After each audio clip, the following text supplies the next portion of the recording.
Hi everyone, কেমন আছো? আশা করি সকলেই ভালো আছে। তো আজ আমরা যাচ্ছি পৌষ সংক্রান্তির মেলায় সাগরদ্বীপে। তো আজকের ব্লগটা শেষ পর্যন্ত দেখো, আশা করি তোমাদের খুবই ভালো লাগবে। আর ভিডিওটা শেষ পর্যন্ত দেখে অবশ্যই কমেন্ট জানিও, আর কে কে সাগর মেলায় গেছো, গঙ্গাসাগর গেছো অবশ্যই জানিও। তো আমরা যাচ্ছি তিনজন, আমি আছি, দাদা আছে, আর পিছনে ভাই আছে। তো দেখা যাক কি হয়, তো শেষ পর্যন্ত যাবো। তো ইতিমধ্যে আমরা টোটো গাড়ি ধরে ফেলেছি, আর এখান থেকে আমরা সোজা যাবো ঘাটে। কিন্তু আমাদের সাথে যা হলো সেটা বলবার মতো বিষয় নয়, কারণ অনেকটা আগেই আমাদেরকে নামিয়ে দেওয়া হয়েছে। এখান থেকে সোজা হেঁটে আমাদেরকে যেতে হবে সেই ভ্যাসেলঘাট।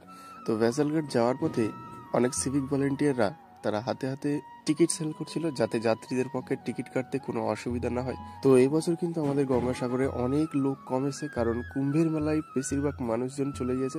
অন্যান্য সময় এতটা ভিড় হয় যে চাপে প্রায় মানুষজন প্রায় মারা যায়। তো ইতিমধ্যে দেখতে দেখতে আমরা কিন্তু ভ্যাসেলের লাইনে দাঁড়িয়ে গেছি।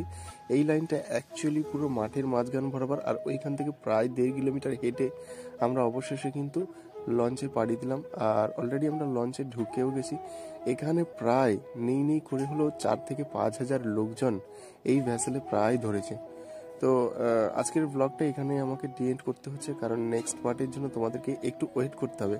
আর ব্লগটা বেশি বেশি করে সবার কাছে শেয়ার করে দাও, যাতে নেক্সট পার্টে আমরা কি করছি যাতে তোমরা সকলেই জানতে পারো।